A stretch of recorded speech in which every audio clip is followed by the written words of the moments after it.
Today on Locked On Penguins, the Penguins will look to close their homestand with a win over the Columbus Blue Jackets.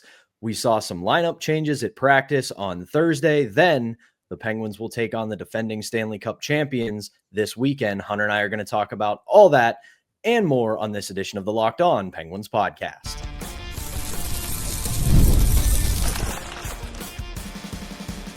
You're Locked On Penguins, your daily podcast on the Pittsburgh Penguins, part of the Locked On Podcast Network, your team every day.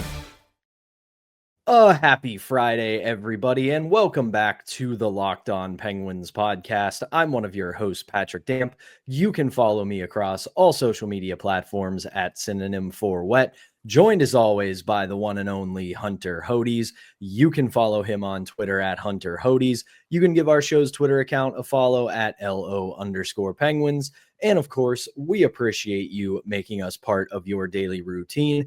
Don't forget that we are free and available wherever you get your podcasts, as well as YouTube and the Roku channel. Plus, if you follow us on YouTube, go ahead and hit that notification button so you can be among the first to know when we drop our daily Monday through Friday episodes. Before we jump into it, Hunter, today's episode is brought to you by FanDuel. Right now, new FanDuel customers can get $200 in bonus bets if their first $5 bet wins. Right now, though, I got to say real quick, thank you to everybody for bearing with us. Hunter and I both had a couple of things come up on Thursday. We were unable to record our usual Thursday episode, so we appreciate you hanging with us and coming back today for our Friday episode. And we've got plenty to get into today. First among them, the Penguins will finish up this 5-game homestand by welcoming in their little brother, the Columbus Blue Jackets. But this season, little brother has been anything but that. This will be the third and final meeting between the two clubs, and the Penguins are winless in both, dropping the first back in November 6-2 to the Blue Jackets.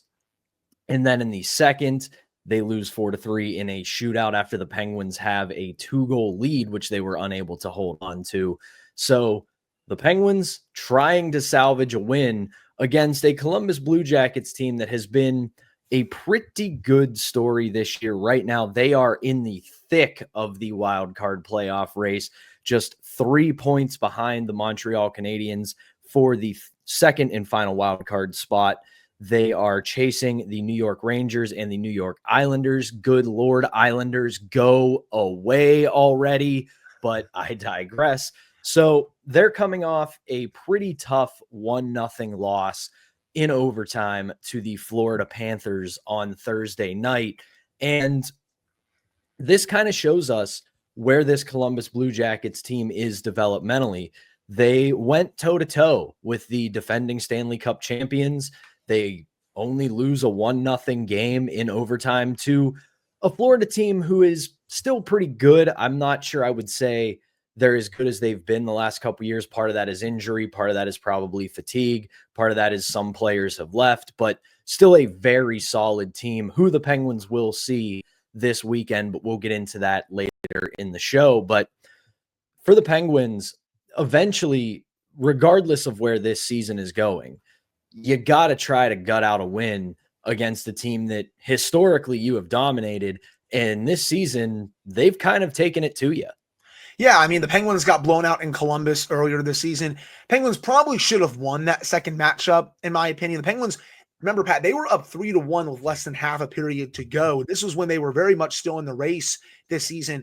And then they gave up 2 goals in the final 10 minutes and then lose a shootout because this team cannot win shootouts to save their lives anymore. I remember a time, especially when Marc-Andre Fleury was here, when every time a game went to a shootout, it was automatic. But these last 2-3 seasons, it's been rough for them in shootouts. And the Penguins, they had a lot of golden chances in overtime, especially to win that game, but they weren't able to win it. But still, I felt like they outplayed Columbus for the most part in that game, the second meeting. But once you blow another third period lead, you don't play well in a shootout, that's what happens. You lose the extra point, and that's a pretty rare win for Columbus and Pittsburgh, by the way, Pat. Like, usually the Blue Jackets are pretty cursed at PPG Paints Arena.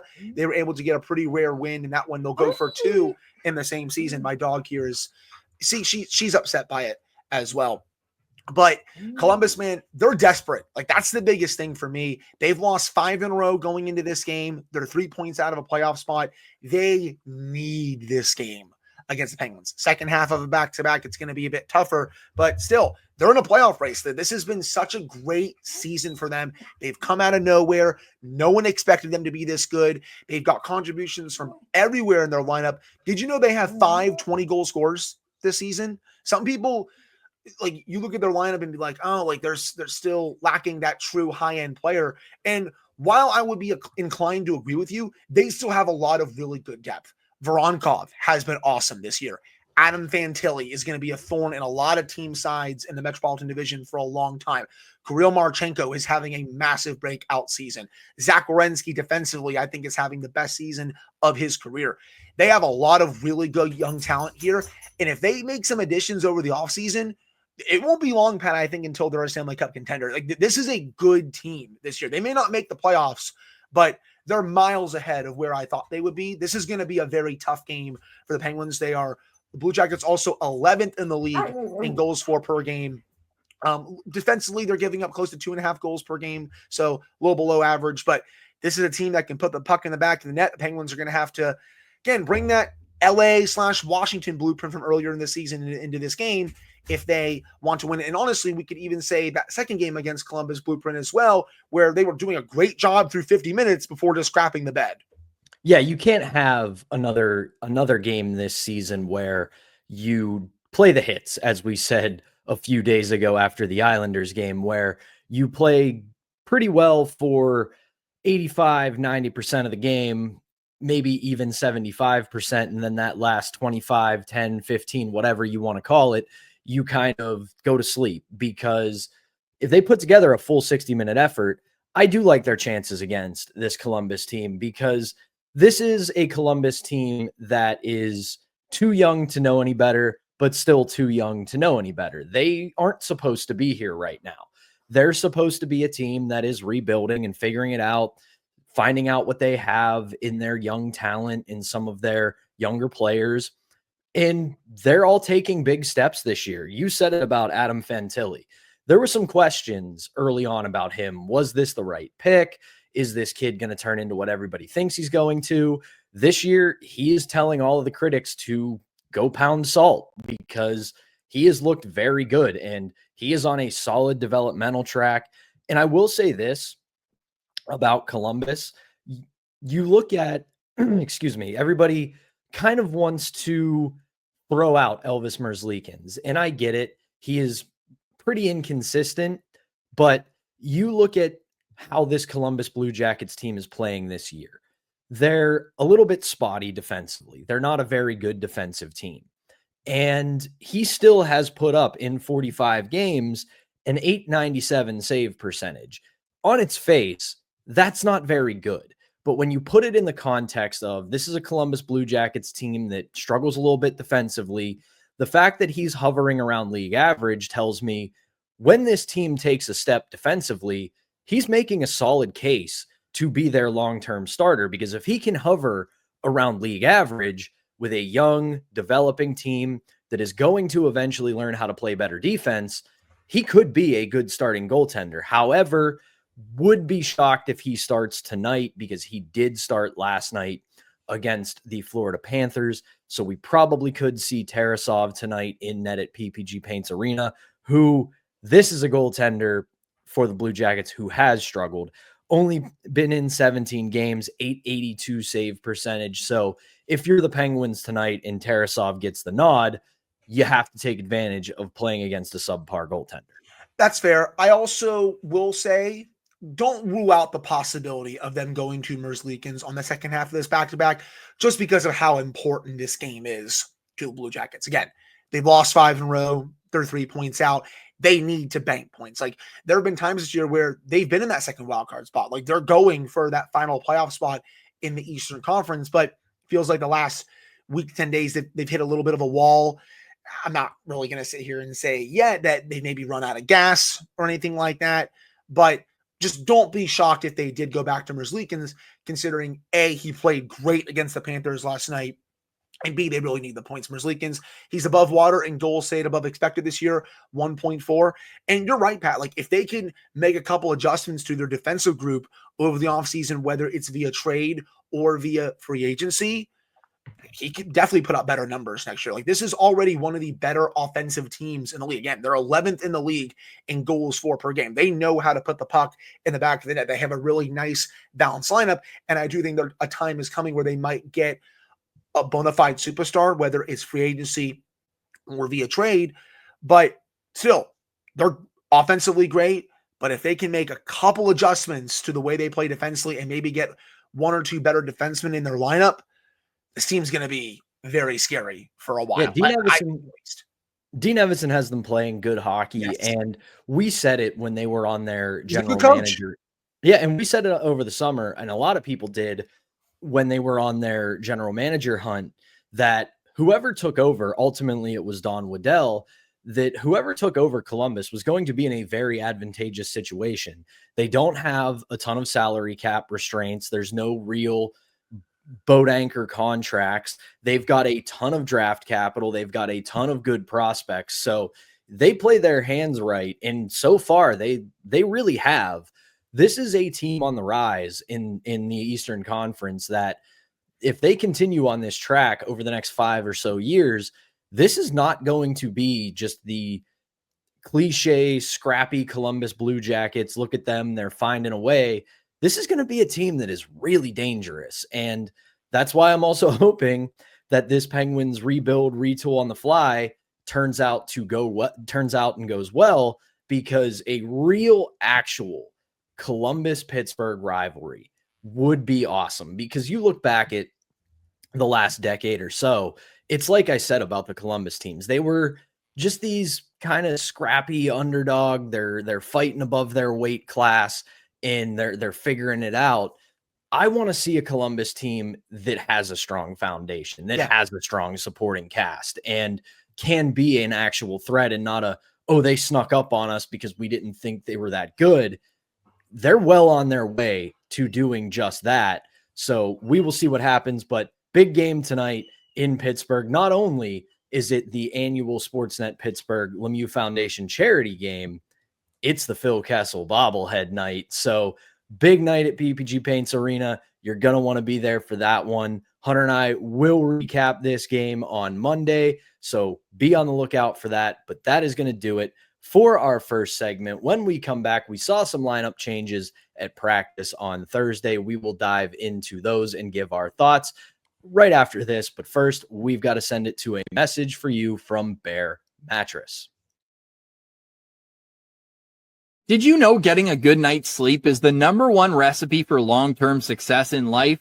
I didn't. It took me way longer to realize than I'd like to admit. It was years of tossing and turning. I was always tired. I never felt like I could live up to my potential, but not anymore. Thanks to Bear Mattress. I used their sleep quiz and I matched with the Elite Hybrid. It's perfect for side sleepers like me. Now I wake up energized. I'm getting deeper sleeps and I'm ready to attack the day. No matter how you sleep, Bear Mattress has a match for you with a focus on recovery, cooling, and pressure relief to upgrade your sleep and improve your overall quality of life. Go to bearmattress.com and use promo code LOCKEDONNHL at checkout for 40% off site-wide. This offer is not available anywhere else. You have to use my promo code on the very last page of checkout to get this discount. That's bearmattress.com and use promo code LOCKEDONNHL for 40% off site-wide. Bearmattress.com,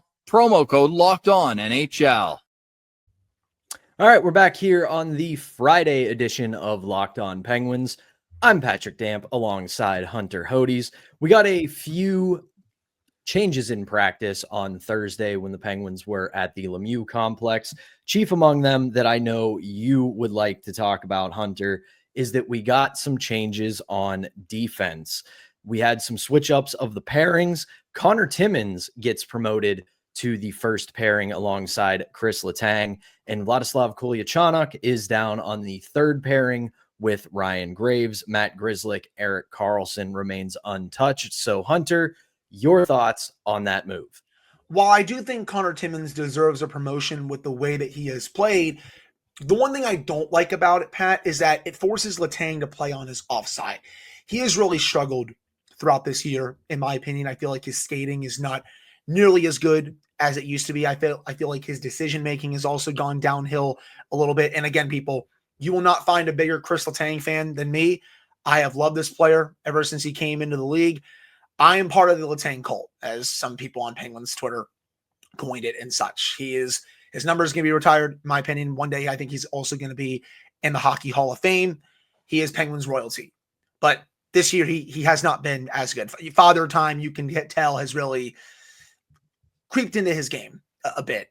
And I think by putting him on his offside, I think you're putting him at an even more of a disadvantage, in my opinion. And again, while it's great that Timmins is up there, he's played really well, I want Letang on his normal side still. And I don't know. I probably would have kept Kolyachonok up there for another game or two to see how that pairing would go. And I want to be clear here when I discuss Kolyachonok.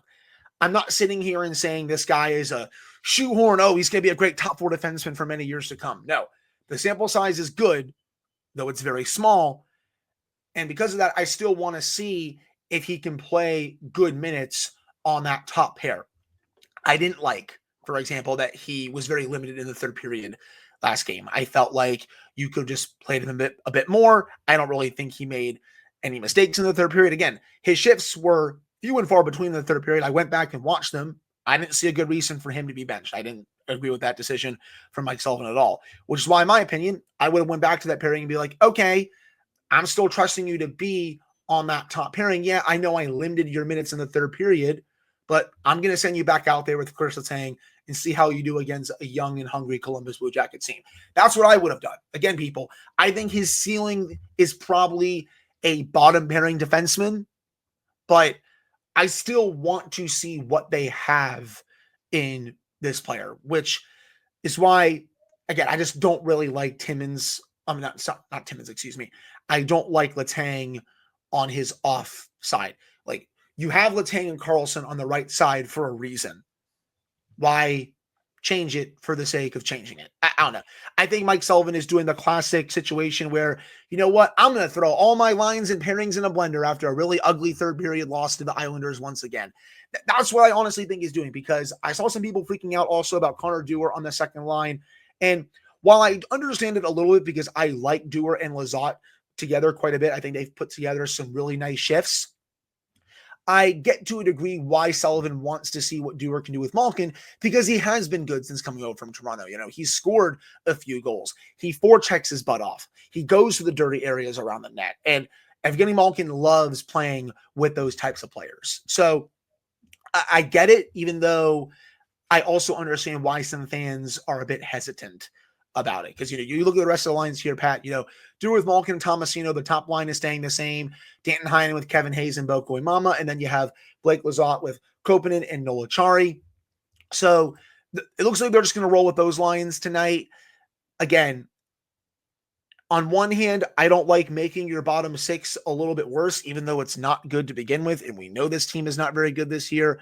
But on the other hand, I get putting Dewar with Malkin because he's played well and they want to see what he can do in a top six role, at least for a little bit to end the season. Because again, you know, he's an RFA after this year. They still got to decide what they want to do with him. You know, same with Connor Timmins. As of right now, I think they're going to bring both back, but that's still not close to set in stone. Like, you got a few games left here. I think they have almost a full month of games left before the season ends. So they're trying to give them more opportunities, even though still I question the logic at least a little bit with it. Those are my very jumbled thoughts on these matters. I totally get where you're coming from on the forward side, but I also look back at something you said that I think is pretty profound, that when it comes to forward lines, Mike Sullivan doesn't think so much in trios as he does in duos. Right. He's got his two people that he wants to keep together. You look at the exception being the top line, because Raquel, Crosby, Rust, all three of them have complemented each other very, very well. So there's no reason to really break up that trio. But then you look at the second line. There is clearly something there between Evgeny Malkin and Philip Tomasino. So keeping those two together, I think, was paramount for him. Now it's finding a player like Connor Dewar, who I do think will complement the both of them very well. We know Evgeny Malkin likes playing with some of those high energy guys. Dewar has shown he can play that kind of game, and that can free up some space for Gino. It can free up some space for Tomasino. As for the defensive thing, I gotta put this out there for Kolyachonok. I understand everybody has been impressed with him. He's got that new guy bump. He's got that young guy bump, and he's been fine. Has he been great? Not particularly. Hasn't been a disaster either. You look at some of his numbers, and it's like you said, right now in this exact moment where we are right now, his ceiling is probably third pair. I think long term, he's probably a second pair guy. That is probably the tip of his potential, is he can raise up to be on the second pair for a while. But the other thing to keep in mind with this, they are sheltering him. More than, or nearly half of his starts are in the offensive zone.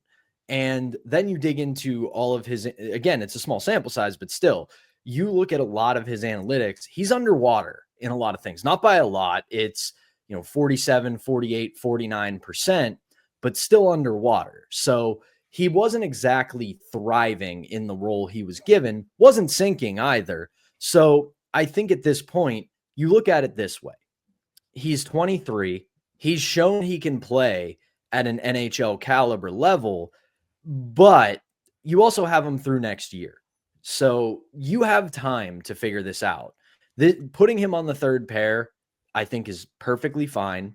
You see what he can do in that role. You continue to shelter him and give him favorable deployment in hope that he starts to increase his quality of play. And as you get into next year, you start pushing him a little further.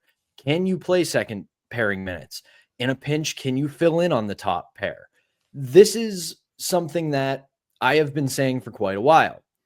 The Penguins over the last 10 or so years have had some young players, and they've been fine.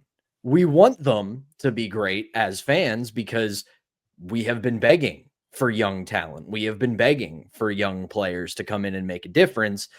And a lot of these players just really aren't difference makers. They're fine. They're usable. They're serviceable. And I think Kolyachonok will become more than serviceable. I think, like I said, his ceiling is probably second pair defenseman, and we've got time to figure that out. This season, we know it's not going anywhere. So, like in a little bit of a lesser way, I look at it in the same way as I talked about with Yoel Blomqvist getting sent back down. Throwing Kolyachonok to the Wolves and putting him on the first pair, yeah, it's going to help with draft position because he's probably eventually going to flame out on that pairing just because that's not where he belongs.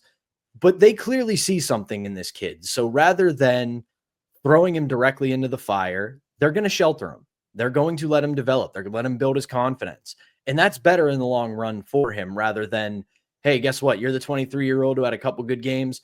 Get out there and play 25 minutes a night. Let him develop. Let him get his confidence. Shelter him a little bit. And as we get into next season, increase that workload a little bit. If he can handle it, fantastic. If not, you know what you got. No, that's a totally a fair point. I just think after what happened against the Islanders, if I were Mike Sullivan, and this might be a hot take to some, I would have honestly been like, okay, I'm going to give you back to Letang on the top pairing.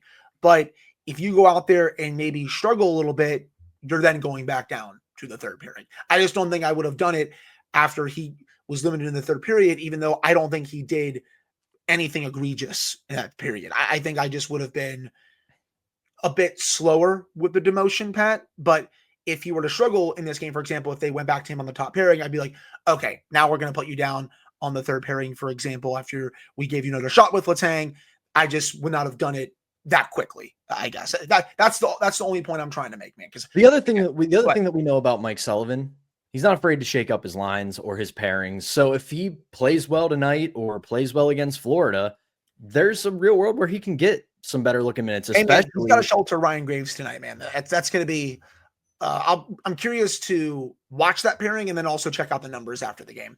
And especially if Letang Timmins doesn't work out, Connor Timmins can do well in a sheltered third pairing role. And if Kolachanuk is doing at least an adequate job, Sullivan won't hesitate to press that button. He rarely does. And I know that everybody's grinding their teeth right now and ready to yell at me about that. But yeah, I know that it's kind of contradictory that, he hates young players, but he also puts his lines in a blender. Once the game is on, everything's off. Everything's on the table. So if Timmins struggles with Letang, they'll probably pull him back to the third pairing. And from there, you're either going to see Kolachanuk go up to the second or go up to the first. So we'll see. Or you might see Ryan Graves go up there, honestly. You might as well, just because what else do you got? But we will see what happens with that. But that is going to do it for this middle segment of our Friday episode. When we come back, the Penguins will have a Sunday matchup against the defending Stanley Cup champion Florida Panthers. We will get you set for that game when we come back. But first, we've got to tell you about a couple of sponsors. First among them is 5 Hour Energy. Daylight savings snuck up on us again, and if you're feeling that lost hour of sleep, 5 Hour Energy has your back. The extra sunshine, that means there's more time for fun, but sometimes you need a little boost to power you through. Whether you're staying up late to watch the NCAA tournament, squeezing in a round of golf after work, or just trying to keep up with your busy day, 5 Hour Energy gives you that quick, refreshing pick-me-up whenever you need it. Between the NCAA tournament and me working nights, I really pretty often need that energy boost, and 5 Hour Energy keeps me help up with the day. Head to 5hourenergy.com to find over 15 flavors to choose from, including watermelon, blue raspberry, and peach mango. You can even build your own 12-pack or 24-pack, and it'll get delivered right to your door. If you need one right now, you can grab a 5 Hour Energy shot at your local grocery store or convenience store. You know it. They are everywhere. Stock up and stay energized today. The NCAA tournament is here, and so is the Bracket Breakdown. Locked On Podcast Network and Amazon Fire TV channels are teaming up to deliver NCAA tournament coverage like never before. Watch studio shows featuring former players and Locked On's local experts as they guide you through every upset, buzzer beater, and bracket matchup. Stream it all for free on Amazon Fire TV channel. Search Bracket Breakdown to see it all for free. It's your team every day. All right, we're back here on the Friday edition of Locked On Penguins. I'm Patrick Damp alongside the one and only Hunter Hodes, and we've got ourselves a late evening matchup on Sunday against the defending Stanley Cup champion Florida Panthers. The Penguins will take on the Panthers in Florida at 6 p.m. on Sunday night. And this is a Florida team that I don't know what to make of them, because we'll start with this. They're very good. They are in a fight to win a very competitive Atlantic Division. As we record this on Friday morning, they are tied with the Toronto Maple Leafs for first in the division at 87 points, but Tampa Bay is on both of their heels with 85 points, and the top of the Atlantic is jam-packed, and those are three very good teams. Regardless of what you think about them, when you're in that tight of a division and everybody's battling for it, it's a very good division, and they are very good teams. But I look at this Panthers team, and some of it is injury, some of it is probably fatigue. They're still very good. That part I want to make clear.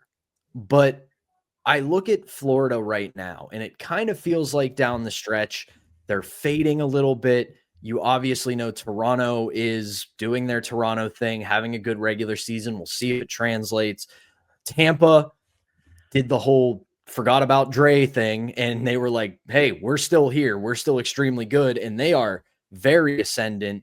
So I really don't know what to make of this Florida team. Obviously, it's going to be a massive challenge for the Penguins. They have played them twice this year. They got a surprising 5-4 win over them in December, and then a pretty hard-fought 3-2 loss by the Penguins in January. So third meeting for these two teams, split series. It's going to be a tough game, but I think for the Penguins, they have proven they can hang with, at the very least, in limited matchups with Florida. They at the very least can hang with them.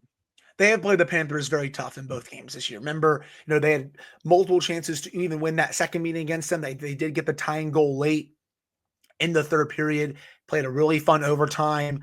But hey, man, once again, shootouts are shootouts. So they just really do not win shootouts anymore. The game before that, they had a 3-goal lead. They blew it, but they were still able to win the game a bit later. But they still play the Panthers really tough this year. I would expect it to be more of the same on Sunday. The Panthers come into this game, as you said, tied for first in the Atlantic, though they are a bit banged up right now. Aaron Ekblad, he's out right now. Matthew Tkachuk, he might not be back until the start of the playoffs after getting banged up during the Four Nations face-off. And Brad Marchand is still out. He has not returned for the Panthers. And I mean, I can't wait to see what he does on this Panthers team once he gets back. The Penguins are lucky that they won't be seeing him in this game because he is a Penguin killer, has been for a long time, ever since coming into the league with the Boston Bruins. But I can't lie, man. I'm excited to see what Marchand can do on this team, especially if he plays on a line with Sam Bennett. It's one of the rattiest lines in the history of rattiest lines in the NHL. This Panthers team, though, they're one of the 3 best teams in the conference, in my opinion. Any order, them, Tampa, Washington. You can put them in any order you want. I probably would not disagree with you. The biggest thing with the Panthers, though, is will they run out of gas in the playoffs? They've been to 2 straight Stanley Cup finals. They've won 1. But it feels like at some point they're going to play that Lightning team, whether it's the first or second round, and those 2 teams are going to beat the ever-living crap out of each other. And if it's in the second round, for example, I will question how much juice the Panthers have left because the Lightning are going to make them work for it if Florida is able to beat the Lightning. Speaking of juice, though, for the Penguins on Sunday, one thing that could really work in their favor is that this will be the second half of a back-to-back for the Panthers. They will be in Washington to play the Capitals on Saturday evening at 5:00. And that is a battle between the 2 best teams right now, points and standings wise, in the East. So that is not going to be an easy game between the Caps trying to continue to hold their grip on the best record in the NHL, as well as trying to show that they can hang with and beat the defending Stanley Cup champions, all mixed with Ovechkin's chase for the Gretzky goal record. That's going to be a pretty intense game for both teams. So for the Penguins, that could be looked at by the Panthers as a letdown game. You're getting a team that is not in the playoffs, a team that's played you tough all year long. And realistically, regardless of how Saturday goes for the Panthers, they've got games and points to burn. If they lose on Sunday to the Penguins, it's not a big deal. They're still going to the playoffs. They're still going to be one of the best teams in the East. But for the Penguins, it's a moment to take advantage of what could be a pretty tired Panthers team. Yeah, and there's also the possibility that the Penguins won't see Sergei Bobrovsky because they had that first half of the back-to-back, and I think they might start him against Washington. I would, for example, especially coming home playing a lesser team, I would just give the backup that game. It's the easier game in that scenario, and the backup for the Panthers is Vitek Vanacek. The Penguins have seen him multiple times over the years, especially considering his time in Washington, even though he's bounced around the league. But still, that would be by far the easier goaltending matchup because Vanacek is nowhere near the level that Sergei Bobrovsky has been. But, you still look at this Panthers team, Verhaeghe and Barkov on the top line. Barkov is insane in all 3 zones. There's a reason why I think he's the best 2-way forward in the league. Him going up against Sidney Crosby is always such a fun chess match. Sam Reinhart is also on the top line. He is great both on the power play and even strength. You're going to get from Sam Bennett on the second line. He's a rat. He's going to throw his body out there. He might throw out a couple dirty hits if he wants to. That's the way he plays, man. He is, by definition, a rat. So you better be prepared for him on Sunday in Sunrise. Evan Rodriguez, former Penguin, he's had another very good year. You have Anton Lundell, who I think is one of the more underrated third-line centers. Luosterainen is on the third line as well. You got Nico Sturm on the fourth line. But another big thing for me with the Panthers, they're top 10 in goals for per game, 3.16. But unlike the Blue Jackets, Pat, they are great defensively. 6th in the league in goals against per game at 2.09. Only the Capitals, the Flames, the Wild, the Kings, and the Winnipeg Jets are better at 5-on-5 this regular season. I know Ekblad is banged up right now, but this is still a team that does not give you a lot in the defensive zone. So the Penguins, when they get looks, you can't overthink it. Like there's plenty of opportunities, especially in that game against the Islanders. Kevin Hayes, for example, where he was passing up clean looks, looking for that extra play, almost like a Harlem Globetrotters type thing. No, you don't want to do that here against the Panthers. When you have a good look, you got to take it because it's going to be few and far between with how the Panthers play in their own zone. 100%. Big weekend coming up for the Penguins. Obviously, we know they are not really in the mix anymore, but always nice to get some wins against a divisional rival and to take a chunk out of the defending Stanley Cup champions. And hey, man, Sidney Crosby getting very close now to the point per game record. That is the main thing I'm looking for this week. As always, the heart and the fight that I still want to see out of this team. Even though they might lose both of these games, still want to see those two things too. Right there with you. But that is going to do it for our Friday edition of Locked On Penguins. Hunter and I will be back on Monday to recap both of these games as well as get you ready for the week ahead. But for now, for Hunter Hodes, I am Patrick Damp. Thank you as always for tuning in. Have a great weekend, everybody, and we will be back on Monday.